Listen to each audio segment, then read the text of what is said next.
আর যতগুলো ইবাদত রয়েছে এই সকল ইবাদতের চেয়ে সবচেয়ে স্পেশাল একটা তরিকা ইবাদত করতে হয়, সেটা হলো রমজান মুবারক।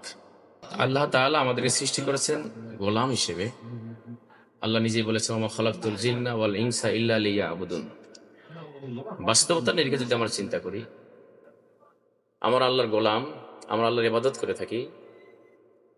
ইবাদত করার দিক থেকে যেগুলো মৌলিক ইবাদত, সবগুলো মৌলিক ইবাদতের মাঝে কিছু কিছু ইবাদত রয়েছে যেগুলো বাহ্যিকতা হয়ে থাকে। তো বাস্তবতা হলো কোনো ইবাদতেই কাউকে দেখানোর জন্য করার বৈধতা নাই।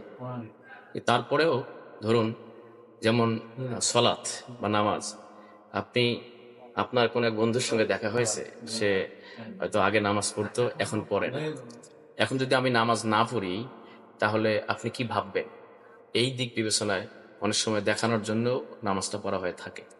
আবার দেখা যাচ্ছে যে অনেক সম্পদের মালিক আমি, যদি আমি জাকাতের যেটা লঙ্গি বা শাড়ি বিতরণ না করি, মানুষ কি ভাববে?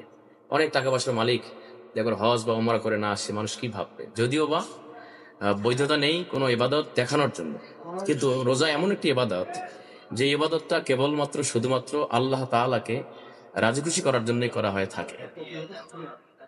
কারণ কোনো ব্যক্তি এটা কাজ করবে না যে আমি আমার বাবাকে বা আমার ওস্তাদকে বা আমি আমার ইমাম সাহেবকে বা আমার স্ত্রীকে দেখানোর জন্য রোজা রাখছি।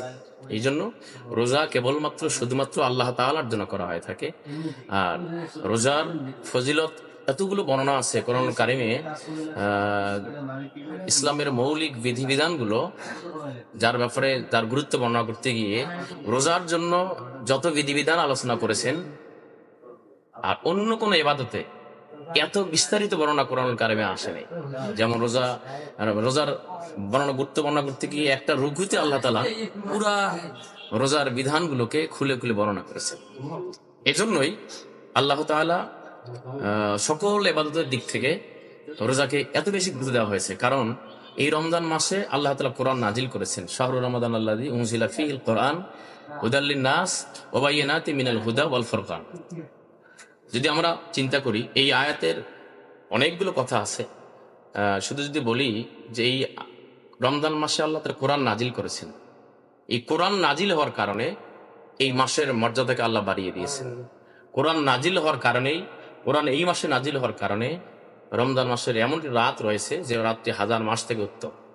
কোরআন নাজিল হওয়ার কারণে এই রমজান মাসে কোনো বান্দা নফল ইবাদত করলে অন্য মাসের ফরজ ইবাদত সব আল্লাহ তাআলা দিয়ে দেন।